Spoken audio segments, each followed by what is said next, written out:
Part 1. When Dreams Break Down. The vintage espresso machine chose the worst possible moment to explode. Lily stood frozen in the chaos of pages and pour, watching scalding water cascade across her carefully arranged counter while steam hissed from the chrome monster that had just destroyed her opening day.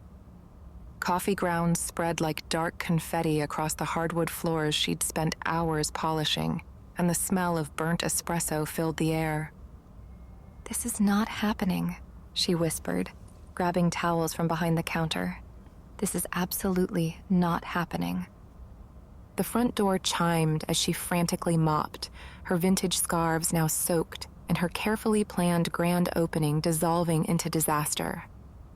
Heavy footsteps crossed the café, and she looked up to find Marcus Rivera surveying the wreckage with brown eyes that held more resignation than surprise. "Well," he said, pulling out a clipboard, "this wasn't in your opening day timeline." Lily's cheeks burned as she wrung out another sodden towel. "The machine was working perfectly yesterday. I tested everything twice." Her voice cracked slightly. "This is supposed to be my opening day." Marcus set his clipboard aside and rolled up his sleeves. "Got a shut-off valve behind there? You don't need to. Where's the valve, Lily?" he said. Something in his steady tone made her point toward the back corner. He disappeared behind the counter, and within moments, the hissing stopped. When he emerged, his flannel was damp, but his expression had softened from professional detachment to something approaching sympathy. "Looks like the pressure release gave out," he said, kneeling beside the machine. "These 1950s models are beautiful, but the seals don't last forever." Lily watched his calloused hands examine the espresso machine with surprising gentleness. "Can you fix it?" "Maybe, but not today." He glanced around at the water spreading toward her carefully arranged book displays. "Right now, we need to save your books." For the next hour, they worked in concentrated silence, moving displays to higher ground and spreading towels across the floor. Lily found herself stealing glances at this unexpected ally. The way he lifted heavy bookcases effortlessly, how he automatically positioned himself to take the wettest areas while directing her toward the drier spots. "You're very organized," she said as they carried the last endangered books to safety. "Comes with the territory." Marcus straightened, surveying their work. "I've seen a lot of opening day disasters in these buildings." The comment stung more than it should have. "Planning to add me to your collection of failure stories?"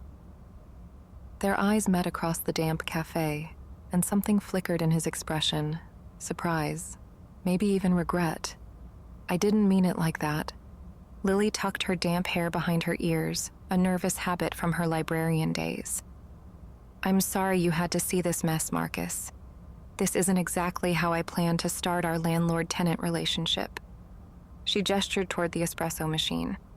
"I suppose this counts as an emergency maintenance call?" Marcus almost smiled. "I'll need to note it in my records, but nothing here affects the structural integrity." He paused. "The machine, though, that's going to need more than a quick fix." "How much more?" "Few hundred for parts, maybe more depending on what else is wrong." His tone gentled. "But there's a guy in Burlington who specializes in vintage equipment. If anyone can save her, it's him." Lily felt tears threaten and turned toward the coffee display to hide them.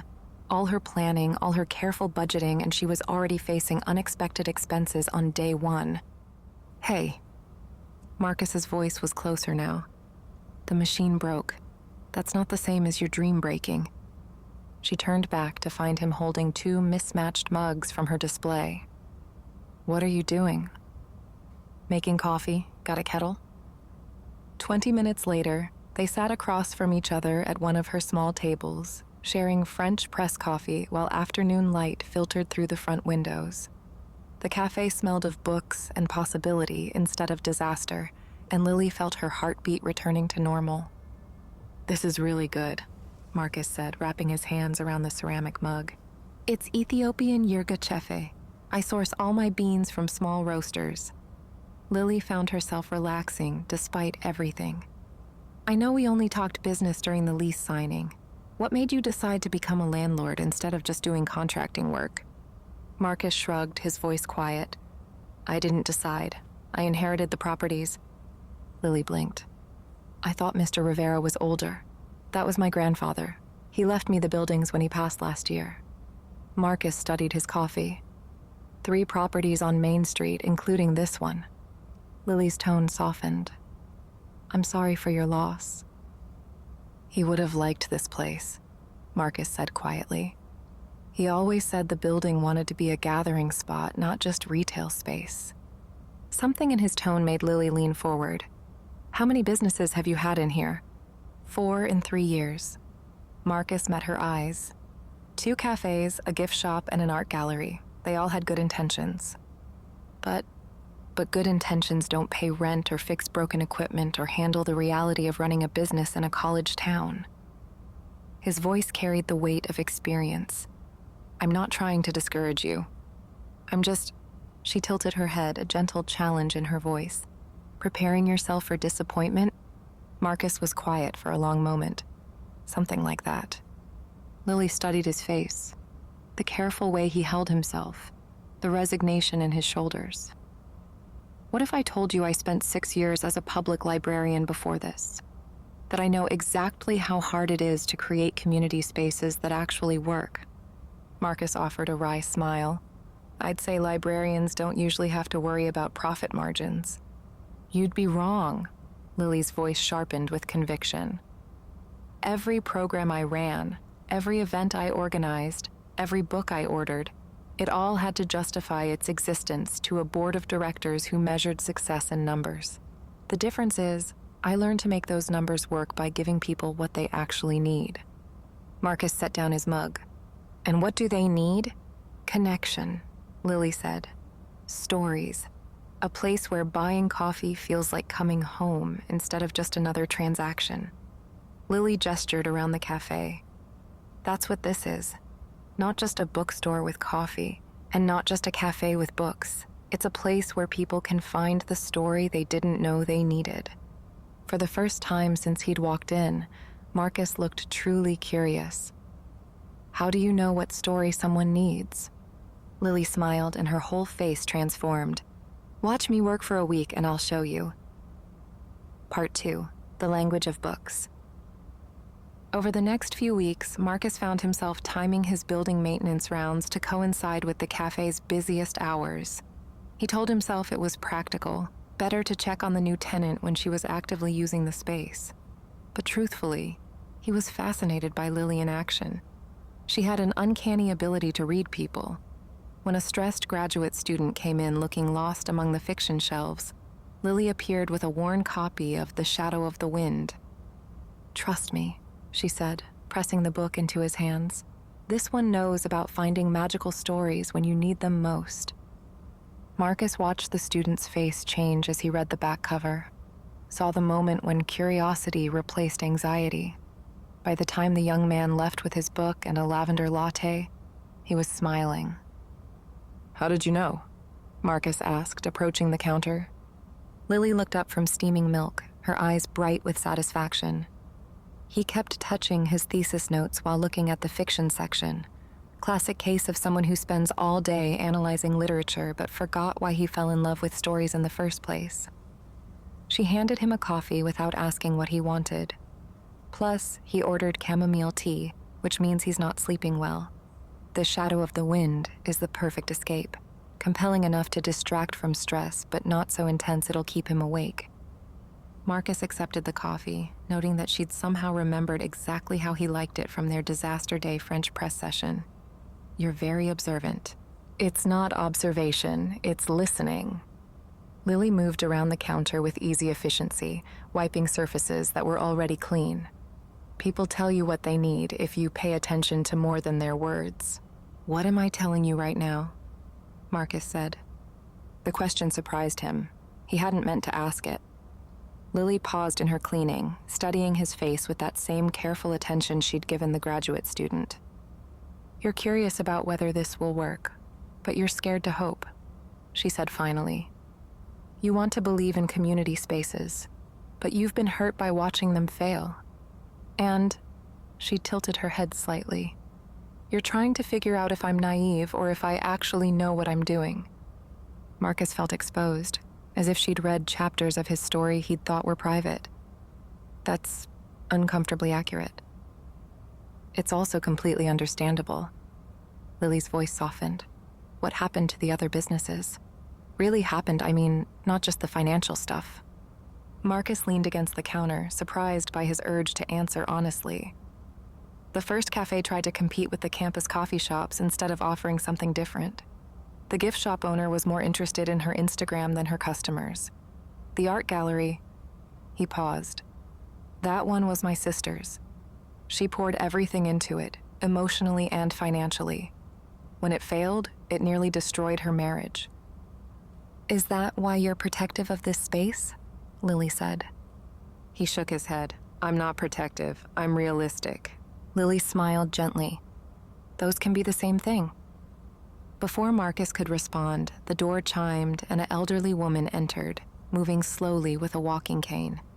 Lily immediately brightened, coming around the counter to greet her. "Mrs. Patterson, how are you feeling today?" Lily said. "Oh, better now that I'm here, dear." The woman's voice carried a slight tremor. "Do you have anything new that might lift my spirits? Something with a happy ending?" "I have just the thing." Lily disappeared into the stacks and returned with a slim volume. "This is a collection of short stories about second chances. Each one ends with hope, and they're perfect for reading in small doses." Mrs. Patterson beamed as she accepted the book. "You always know exactly what I need. And could I get my usual tea?" Lily smiled as she moved to the counter. Earl Grey with honey coming right up. Marcus watched the interaction with growing understanding. This wasn't just customer service. It was care, genuine and personal. Lily knew Mrs. Patterson's preferences, her reading pace, even her current emotional needs. "She comes in 3 times a week," Lily explained quietly as she prepared the tea. "Lost her husband 6 months ago. Reading helps, but only certain kinds of stories right now." "How do you know all that?" he asked. "She told me, not with words, with the books she buys, the way she lingers over different genres, the fact that she always sits in the corner table where she can see the whole café but doesn't feel exposed." Lily handed Mrs. Patterson her tea with a warm smile. "People are always telling their stories. Most of the time, no one's listening." Marcus felt something shift in his chest, a recognition he wasn't entirely comfortable with. He'd spent 2 years thinking of these buildings as properties to manage, problems to solve. But watching Lily work, he began to see them as community spaces, places where stories, both literary and human, could unfold. "And how about me?" he asked impulsively. "What story am I telling?" Lily studied him with those expressive dark eyes. "You're someone who cares deeply but tries not to show it. You fix things because that's how you show love, through actions, not words. And you're standing in my cafe every day at the same time because part of you wants to believe this place can be different." Marcus felt heat rise in his neck. "Maybe I just like the coffee. Maybe." Lily's smile was knowing. "But you also keep finding reasons to check on things that don't need checking. Yesterday, it was the thermostat. Today, it's the front door hinges. Tomorrow, it'll probably be something equally unnecessary." He tried to sound casual. "The door hinges do squeak." "Marcus," Lily's voice was gentle but direct. "It's okay to care about whether this works." Their eyes held for a moment longer than necessary, and Marcus felt that uncomfortable but not unpleasant sensation of being truly seen.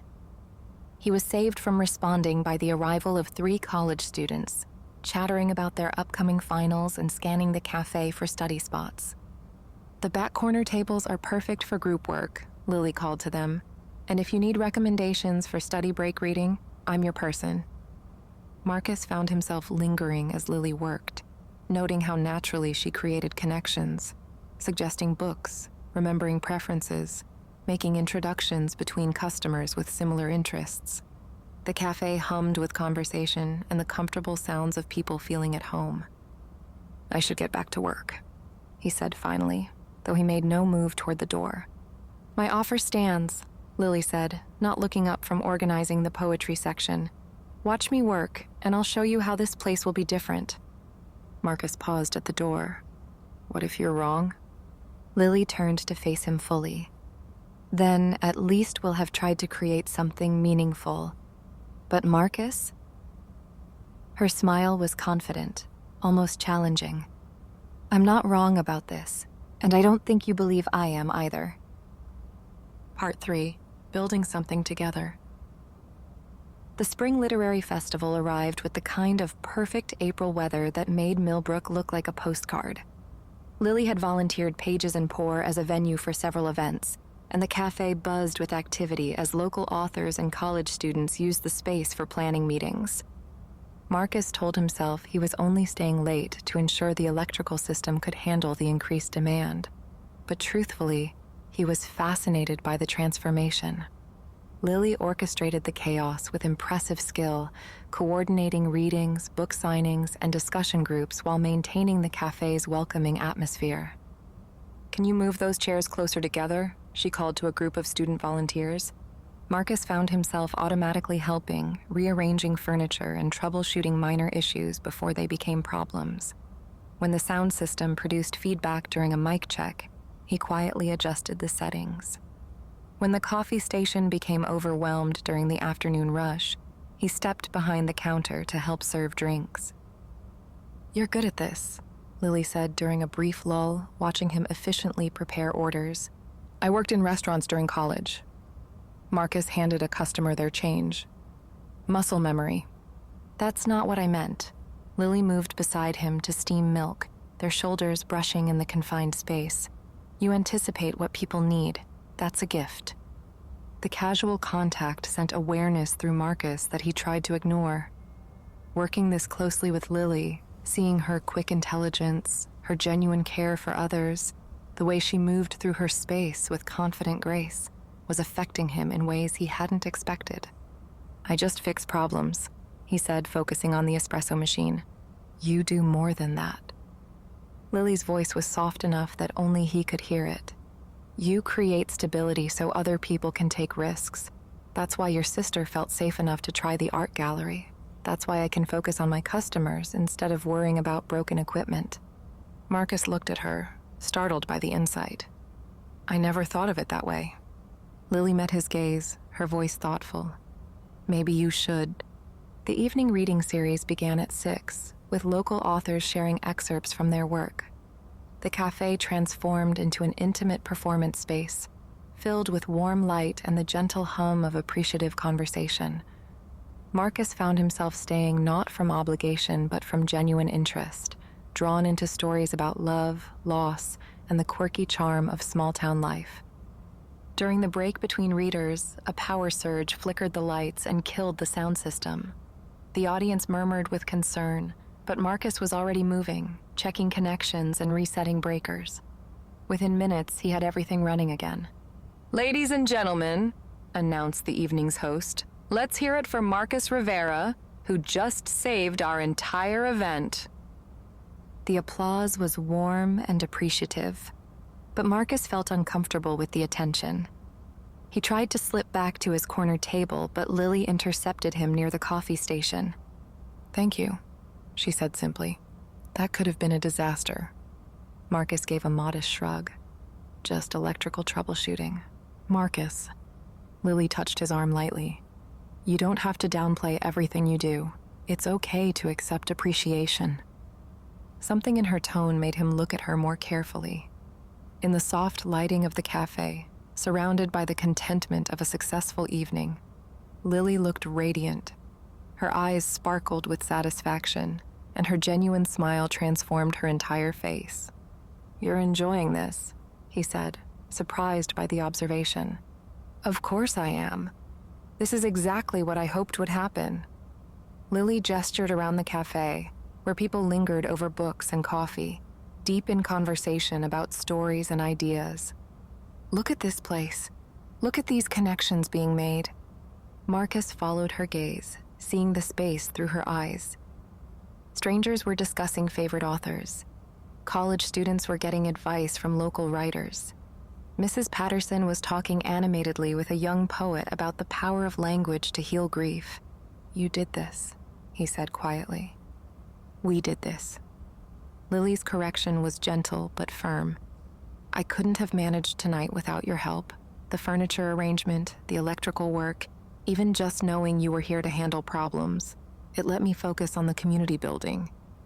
Their eyes met and held, and Marcus felt that familiar sensation of being seen and understood. But this time, instead of discomfort, he felt recognition. This was partnership, the kind of easy collaboration he'd watched his grandparents share in their long marriage. "Lily," he began, not sure what he wanted to say. "I know," she said softly. "I feel it too." The moment stretched between them, filled with possibility and the warm sounds of community around them. Marcus was about to speak when the evening's final reader called for attention and the spell was gently broken. But as they moved apart to listen to the last presentation, a love story about two people who found each other through their shared commitment to preserving local history, Marcus couldn't stop thinking about Lily's words. "We did this." For the first time in months, he allowed himself to imagine what it might feel like to truly belong somewhere, with someone. Part 4, The Weight of Independence. The morning after the festival, Marcus arrived at the café to find Lily on the phone, her voice carefully professional but strained. "Yes, I understand the concerns about cash flow," she was saying, pacing behind the counter with obvious tension. "But the community response has been overwhelmingly positive, and our customer base is growing steadily." Marcus busied himself checking the recently repaired espresso machine, trying not to eavesdrop but unable to avoid overhearing. "I appreciate your interest in investing," Lily continued, "but I want to be clear that Pages and Poor is my vision, built with my own resources and planning. Any partnership would need to respect that independence." Something cold settled in Marcus's stomach. Investment discussions, emphasis on independence. It sounded like Lily was already planning beyond what they'd built together. When she ended the call, he kept his attention focused on equipment maintenance. "Everything working properly?" Lily asked, her voice still carrying traces of stress from the conversation. "Seems fine." Marcus's tone was cooler than he intended. "Sounds like you're exploring expansion opportunities." Lily paused in her restocking. "That was a potential investor who heard about the festival, someone Dr. Morrison recommended." "Morrison from the college?" Marcus asked. "He thinks the cafe could be a model for other college towns." Lily's enthusiasm was returning. "Imagine if we could replicate this community-building approach in places that really need gathering spaces." The casual "we" stung, especially after her careful emphasis on independence during the phone call. Marcus tightened a connection that didn't need tightening. "Sounds like you have it all figured out." Lily studied his face, concern in her eyes. "Marcus, is something wrong?" "Just doing my job." He closed the machine housing and picked up his toolbox. "Building maintenance, nothing more." Lily's confusion was evident. "What happened? Last night was business. The cafe needed technical support. I provided it." Marcus headed toward the door, needing distance from her concerned expression. "Don't read more into it than that." "But you said—" "I said I'd help with the electrical problems. That's done." Marcus paused at the door, his protective instincts warring with wounded feelings. "Good luck with your expansion plans, Lily. I hope they work out better than most business ventures in this building." He left before she could respond, but not before seeing the hurt and confusion in her eyes. The image followed him all day, along with the uncomfortable recognition that he was acting exactly like the cynical landlord he'd told himself he wasn't. Over the next 3 days, Marcus maintained minimal contact with the cafe, limiting himself to necessary building checks during off-peak hours. Lily was always polite but distant, and the easy warmth between them had been replaced by careful professionalism.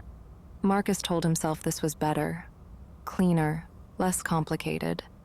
But the cafe felt different without their casual interactions, and he found himself missing not just Lily's company, but the sense of shared purpose they'd briefly achieved. On Thursday morning, the espresso machine broke down again. Marcus knew because Mrs. Patterson called him directly, her voice anxious with concern. "That sweet girl is in there trying to fix it herself, dear, and I'm worried she's going to hurt herself or break something important." When Marcus arrived, he found Lily on her knees beside the machine, her scarves wet with condensation and her hair escaping from its pins. She looked up when he entered, her expressions cycling through relief, gratitude, and guarded wariness. "Mrs. Patterson called you," she said, more statement than question. "The machine's been acting up all week." Marcus set down his toolbox, noting the coffee grounds scattered across the floor and the smell of burned espresso. "Why didn't you call?" he asked. Lily's laugh was brittle. "I got the impression you preferred to keep things strictly professional." The words hit harder than Marcus had expected. He knelt beside the machine, checking the same connections he'd examined days earlier. What happened? "Same thing as opening day. Pressure release failed, but worse this time." Lily sat back on her heels, looking exhausted.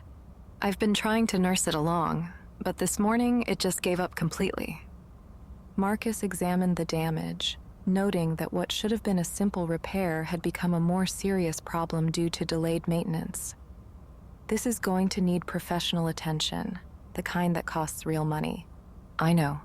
Lily's voice was small. "I've been putting aside funds, but with the festival expenses and the new book orders..." She trailed off, and Marcus found himself really looking at her for the first time since their argument.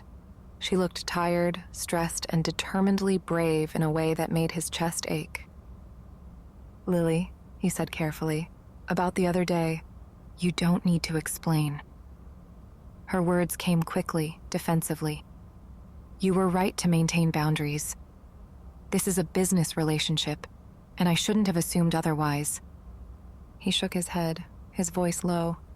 "That's not what I meant." "Then what did you mean?" The question burst out with surprising intensity. "Because I thought we were building something together, Marcus. I thought you cared about this place, about what we were creating. But the moment I mentioned other opportunities, you shut down completely." Marcus set down his tools, recognizing that they needed to have this conversation properly. "I heard you on the phone, talking about your independence, your vision. It sounded like you were already planning to leave me behind." Lily's eyes widened with understanding. "The investor call? You made it very clear that this was your project, built with your resources. Because that's what he needed to hear." Lily's voice rose with frustration. "Marcus, that man wanted to buy in and take over. He was talking about franchising, corporate efficiency, turning this into some kind of profitable chain. I had to emphasize my independence to keep control of what we've built." The words hit Marcus like cold water. "We?" "Yes, we." Lily's eyes filled with tears she was trying not to shed. "Did you really think I could have made the festival work without your help? Did you think I don't notice that you fix things before I even realize they're broken? That you've been quietly making this place more than I could manage alone?" Marcus felt the protective wall he'd built crumbling. "I thought you wanted to prove you could do it yourself. I do want to prove I can succeed, but that doesn't mean I want to do it alone." Lily wiped her eyes with the back of her hand, leaving a small smudge of coffee grounds on her cheek. "I'm terrified of failing, Marcus. I'm terrified of proving my ex-husband right, of losing everything I've invested in this dream. But I'm even more terrified of pushing away the one person who's believed in it from the beginning." The admission hung between them, honest and vulnerable. Marcus reached out instinctively, brushing the coffee grounds from her cheek with gentle fingers. "I'm scared too," he said quietly. "I watched my sister's dreams crash, and I swore I wouldn't let myself care that much about something so fragile. But Lily..." He cupped her face in his palms, seeing his own feelings reflected in her dark eyes. "What we've built here isn't fragile. It's real and it's strong and it's worth fighting for. Even when I'm stubborn and independent? Especially then." Marcus smiled, feeling the last of his defenses dissolve. "Though maybe next time we could fight about it before I spend 3 days being miserable." Lily laughed through her tears. Deal. But first, can you help me save my espresso machine? Yes, I know exactly who to call, he said. As he reached for his phone to contact the vintage equipment specialist in Burlington, Lily touched his arm. Marcus, when we get this fixed, would you consider making it official? The partnership, I mean. Marcus looked around the café.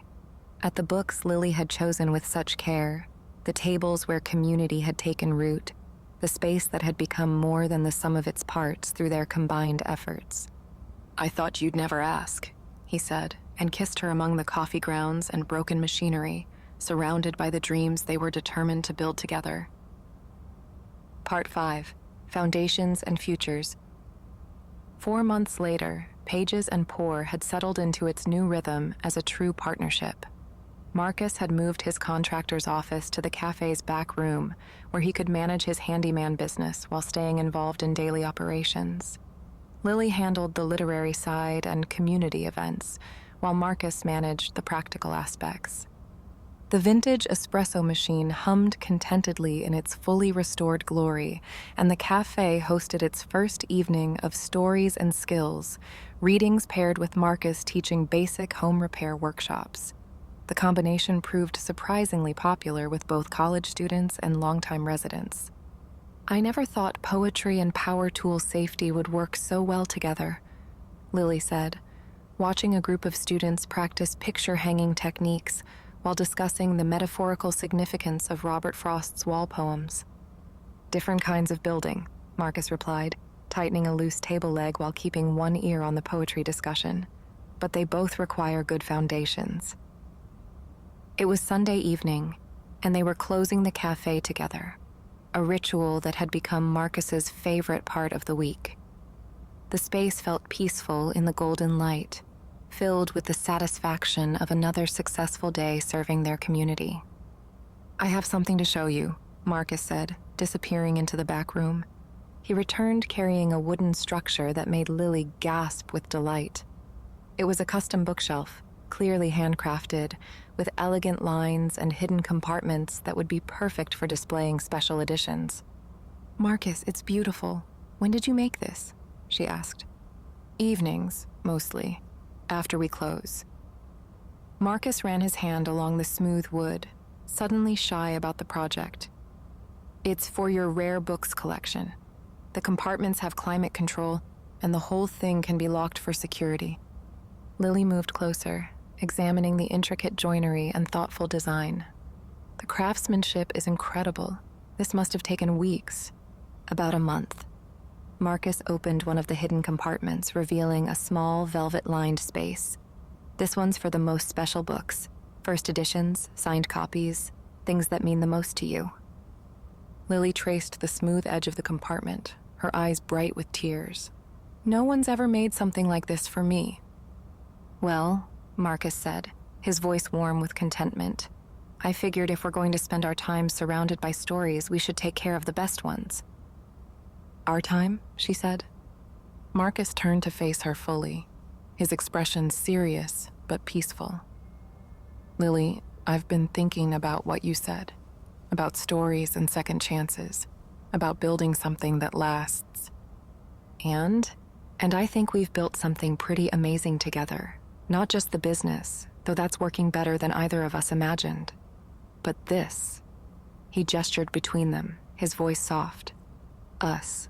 The way we understand each other, support each other's dreams, make each other better. Lily felt her heart racing as she processed his words. Marcus, I'm not asking for promises about the future, he said gently, stepping closer. I'm just saying that whatever this is between us, it feels right. It feels like the beginning of something beautiful. Lily smiled, reaching up to touch his face. It does feel right. It feels like the best story I've ever been part of. Marcus kissed her then, surrounded by the books and dreams they'd built into something real, tasting possibility and shared purpose and the promise of all the chapters yet to be written. I love you, Lily, he whispered against her lips. I love you too, she replied, her voice full of wonder at how naturally the words came. And I love what we're building together. Outside, Millbrook settled into evening quiet, but inside Pages and Poor, two people held each other close, ready to continue writing their story one page at a time.